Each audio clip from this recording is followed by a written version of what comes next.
In this video, I will show you how to factory reset dlink router.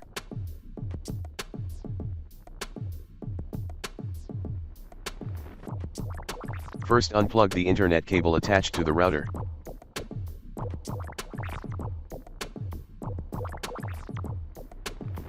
This is the factory reset button on the router.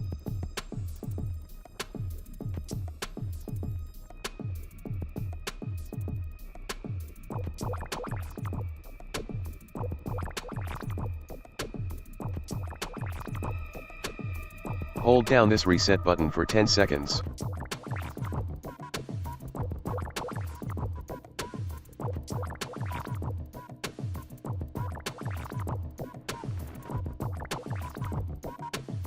Now your router has been factory reset.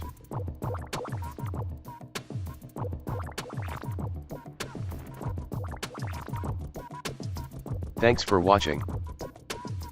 If you enjoyed watching my video, please subscribe and share it with everyone.